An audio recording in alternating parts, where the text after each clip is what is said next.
If you've ever been blindsided by someone you trusted, you need to hear this story to the end. Because what happened to me in that office wasn't just humiliating. It was the moment my entire life quietly turned around. Before we get into it, if stories like this keep you glued to the screen, hit that like button and subscribe, because what happens next will stay with you long after the video ends. My name is Maya Reyes, and 8 months ago, I believed my marriage was simply going through a rough patch. I told myself that the late nights, the sudden business trips, the way my husband Ethan flinched every time his phone buzzed at dinner, I told myself all of it was stress. We had been married for 7 years. We built a life together, a mortgage, a golden retriever named Biscuit, a shared calendar color-coded in blue and green. I was a senior marketing director at a mid-sized firm downtown, and Ethan worked in business development for a partner company 2 floors below mine in the same building. On paper, we were the couple everyone envied, the kind who still held hands at company holiday parties, who finished each other's sentences during client dinners. But underneath that polished surface, something had been rotting for over a year, and I was the last one to know it. It started small. Ethan began working later, then later still. He said a new client account was demanding, that leadership was watching his numbers, that this was his chance to finally make partner track. I believed him, because why wouldn't I? We had never lied to each other before, not about anything that mattered. I threw myself into my own work to fill the space he left behind. A product launch, a rebrand, a promotion I was quietly hoping for. I told myself that marriages have seasons, that this was simply a demanding one, and that on the other side of it, we'd find our way back to each other. The first crack appeared on a Tuesday in March. I was covering for a colleague on the 7th floor, the floor where his company leased office space, and I saw them together near the elevator bank. Vanessa Cole. She was newer to the firm, sharp, ambitious, the kind of woman who made entrances rather than arrivals. I had met her once at a joint mixer, and I remembered her handshake being just a little too firm, her smile just a little too calculated. That day by the elevators, she was laughing at something Ethan said, and he was laughing back in a way I hadn't seen him laugh with me in months. I told myself it was nothing. Co-workers laugh. I went back upstairs and buried myself in a spreadsheet until the feeling passed.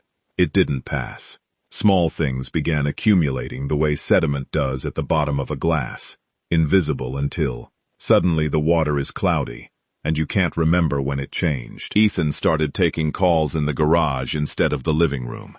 He changed the passcode on his phone and called it a security update from IT. He began coming home smelling faintly of a perfume that wasn't mine. Each detail alone meant nothing.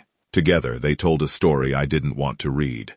I confronted him gently at first, the way you do when you're still hoping to be told you're imagining things. He said I was being paranoid, that work was simply consuming him, that I should trust him the way I always had.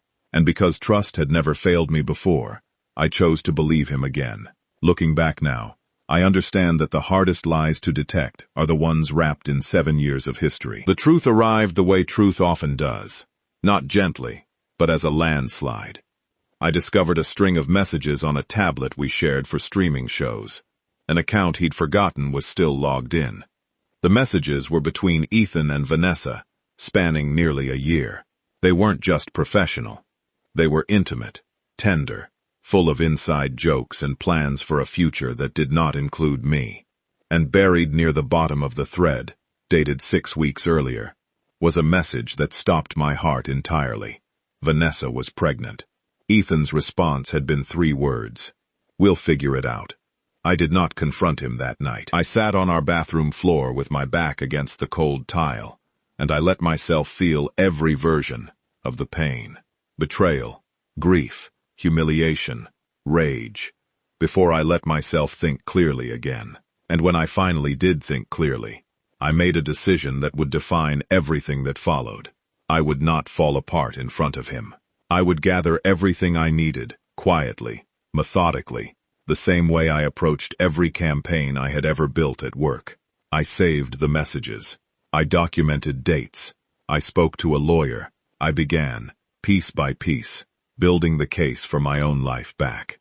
What I did not expect was for Vanessa to make the next move, and to make it in the one place I never imagined she would dare.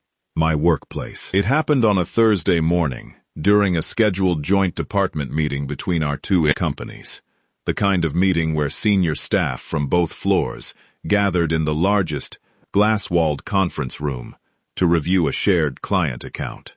I had prepared for it like any other presentation, coffee in hand, notes organized, calm exterior fully intact, because by then I had already filed for divorce, and Ethan knew it. What I hadn't prepared for was Vanessa walking in 15 minutes early, visibly pregnant, dressed as though she were attending a press conference rather than a status update meeting. She didn't wait for the meeting to start. She walked directly toward me at the head of the table, one hand resting deliberately on her stomach, and she said, loudly enough for the entire floor to hear through the glass walls, that she wanted everyone to finally know the truth, that she and Ethan were having a baby, that I had held him back for years, and that it was time I stepped aside gracefully, instead of making things difficult for a family that was supposedly already forming. She smiled the entire time, clearly expecting me to crumble, to cry, to become the spectacle she had scripted in her head on the elevator ride up. I did not crumble. I set my coffee down slowly. I let the silence stretch just long enough for her confidence to waver, because confidence built on cruelty always wavers when it isn't met with panic. Then I spoke, calmly, clearly, in the same even tone I used when presenting a quarterly report. I told her that I appreciated her transparency, because it saved my legal team considerable time. I explained, in front of both departments, that Ethan and I were already in the final stages of divorce proceedings, that I had documentation spanning nearly a year of the affair she had just publicly confirmed, and that as it happened, several of those messages had been sent during work hours, using company devices, in direct violation of both companies' conduct policies. I mentioned, gently but pointedly, that HR from both floors had already been copied on a formal complaint the week before, pending exactly this kind of public confirmation. The room did not gasp dramatically the way it does in movies. It went eerily silent, the kind of silence where you can hear the HVAC system humming through the ceiling vents. Vanessa's smile did not fall all at once. It slid, slowly, as she realized that the audience she had assembled to witness my humiliation was now witnessing hers instead.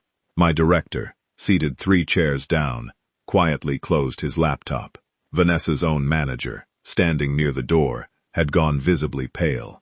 Within the hour, HR representatives from both companies were involved. Within the day, Vanessa had been placed on administrative leave pending investigation into conduct policy violations, and Ethan standing with his firm, a firm that valued its public reputation as much as its balance sheet, began quietly unraveling as details of the affair, the workplace conduct, and the public confrontation spread through both offices with the particular speed that only office gossip can achieve. I did not orchestrate his downfall. I simply refused to disappear quietly, and the consequences of his choices caught up with him without any help from me. The weeks that followed were not easy. Divorce, even a justified one, carries its own grief. Grief for the life you thought you were building. Grief for the version of yourself who trusted so completely.